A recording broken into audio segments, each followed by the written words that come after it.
plaisir de vous retrouver encore une fois aujourd'hui pour cette émission En roue livre pour parler pour la dernière fois de ce livre-là, Maman est confiante de Joyce Meyer. Oui, on est des mamans, mais parfois on n'a pas forcément toujours confiance en nous.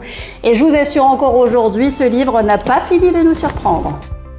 Alors je ne sais pas si vous pensez comme moi, d'ailleurs ma maman me le disait toujours, petits enfants, petits soucis, grands enfants, grands soucis. Seulement voilà, ce que je viens de vous annoncer n'est absolument pas biblique. Bah oui, parce que s'inquiéter, c'est justement l'inverse de ce que Dieu nous demande de faire, puisque Dieu nous dit dans la Bible, et d'ailleurs c'est répété 365 fois, il nous dit ne crains pas, autant vous le dire qu'il nous le dit au moins une fois par jour. En fait, en vrai, j'avais jamais pensé ça comme ça, mais finalement, l'inquiétude, eh bien, c'est comme désobéir au commandement de Dieu. Oui, quelque part, c'est pécher contre lui. Et c'est pour ça qu'il nous faut rompre avec l'habitude de nous inquiéter. Alors, il est vrai aussi que certaines de nos inquiétudes sont bien réelles, on est d'accord.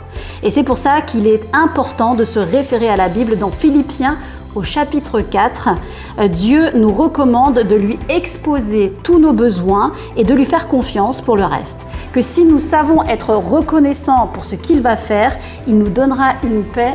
Vous savez, c'est cette paix qui surpasse toute intelligence.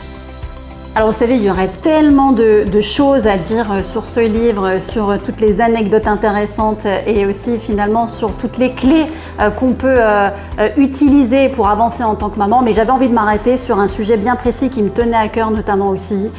C'est notre appel en tant que mère sur nos enfants. Est-ce que vous vous êtes déjà demandé quel était votre appel en tant que maman ? Eh bien déjà Dieu nous dit, apprends à l'enfant le chemin qu'il doit suivre. Donc il nous faut vraiment l'éduquer déjà en tant que maman. Dieu veut que nous nous rappelions que chaque enfant est aussi unique et que notre appel est en fait de découvrir mais aussi d'affirmer ce qui le rend unique. Nous ne sommes pas des mamans pour essayer de faire de nos enfants des copies conformes de nous-mêmes ou même d'autres personnes d'ailleurs que nous pourrions prendre en modèle. Ce que Dieu nous demande, c'est finalement aller chercher le talent de notre enfant, sa qualité première, et puis en même temps de l'affirmer et puis de lui montrer sa singularité comme quelque chose vraiment de bon pour lui. Alors là, vous me direz, mais oui, c'est bien beau, Jeanne, mais comment passer de la théorie à la pratique ? C'est vrai. Eh bien, notre autorité parentale va jouer un rôle fondamental, justement, pour nous les mamans. Et notre façon de l'utiliser, en effet, révolutionnaire aussi pour nos enfants et nos petits-enfants sur plusieurs générations. Quand vous priez par exemple au sujet de vos enfants pour quelque chose qui vous tient particulièrement à cœur, qui vous peine, quand vous avez fini de prier, si en parlant avec quelqu'un, vous êtes là à vous plaindre de justement sur la chose sur laquelle vous avez prié, eh bien en quelque sorte, c'est comme si vous annuliez votre propre prière. Dieu ne peut pas exaucer une prière d'un côté et ensuite vous parler mal dessus. Vous comprenez ? Je ne sais pas si, j'espère que vous avez bien saisi ce que j'ai voulu dire. Alors oui, il faut le dire, nos paroles ont un impact mais puissant sur la vie de nos enfants. Vous savez, ce qui sort de notre bouche, ça scelle des choses dans le cœur de nos enfants, mais ça scelle aussi des choses dans le monde spirituel. Et vous savez quoi ? Moi, j'ai accouché d'un petit bébé il y a 1 mois et demi maintenant, une petite fille qui s'appelle Oliana. Et je me suis dit que tous les jours, j'allais lui dire « Oliana, tu es belle, tu es intelligente, tu es brillante, tu es douée, tu vas réussir dans la vie, tu vas être une femme d'impact, tu vas impacter ta génération. » Et tous les jours, je bénis ma petite fille et j'annonce sur elle des choses pour la bénir afin qu'elle puisse être par la suite une source de bénédiction. Alors, autre chose d'important aussi dans l'éducation de nos enfants, c'est la correction.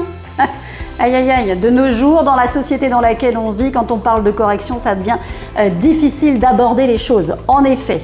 Mais pourtant, que dit Dieu là-dessus ? Eh bien, dans Hébreux 12, au verset 11, il nous dit « Certes, sur le moment, une correction ne semble pas être un sujet de joie, mais plutôt une cause de tristesse. Mais par la suite, elle a pour fruit une vie juste vécue dans la paix. » Et en fait, c'est vrai que la correction n'est pas facile à aborder, mais elle porte toujours du fruit. En fait, vous savez, de dire les choses uniquement, et de les répéter, surtout, ça ne sert pas à grand-chose. Moi, c'est vrai que j'avais tendance à toujours comment dire, prévenir que j'allais agir. Mais je ne faisais que prévenir et je n'agissais pas. Et ce que Dieu nous demande justement, eh ben, c'est l'inverse. C'est certes peut-être prévenir une ou deux fois, mais ensuite d'agir concrètement. Et comment faire pour que on puisse agir? Alors oui, on dit que la fessée, tout ça, c'est parfois un sujet tabou. Mais on peut priver d'autres façons. Par exemple, priver notre enfant pendant une semaine de portable, de sortie ou encore de jeux vidéo. Et surtout, de s'y tenir. Au final, la véritable correction consiste à enseigner vos enfants comment être agréable à Dieu et pas comment être forcément agréable à vous-même et à vos propres désirs. Alors, c'est pourquoi avant d'établir des règles et d'essayer de les faire appliquer, eh bien, nous devons nous assurer que ces règles sont fondées justement sur la parole de Dieu et non pas seulement sur ce que nous, on a envie et ce qui nous arrange. Alors c'est vrai qu'on pourrait dire tellement d'autres choses en abordant ce livre-là, Maman est confiante. L'étude de ce livre, vous savez, moi je me suis régalée vraiment. Moi c'est ce que je vous souhaite aussi, c'est de vous régaler. J'espère que vous êtes régalés à l'étude de ce livre. Si vous ne l'avez pas encore, sachez que vous pouvez vous le procurer à la librairie chrétienne CLC. N'hésitez pas aussi à nous laisser vos commentaires, vos témoignages. Est-ce que cette étude de ce livre vous a été bénéfique? Est-ce que vous avez vécu des choses? Est-ce que vous avez compris d'autres choses en tant que maman?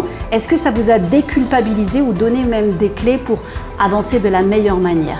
Quoi qu'il en soit, moi je me fais toujours un régal et un grand plaisir de vous retrouver. Bien sûr qu'on va se retrouver à nouveau la semaine prochaine pour étudier encore une fois un nouveau livre ensemble de Joyce Meyer.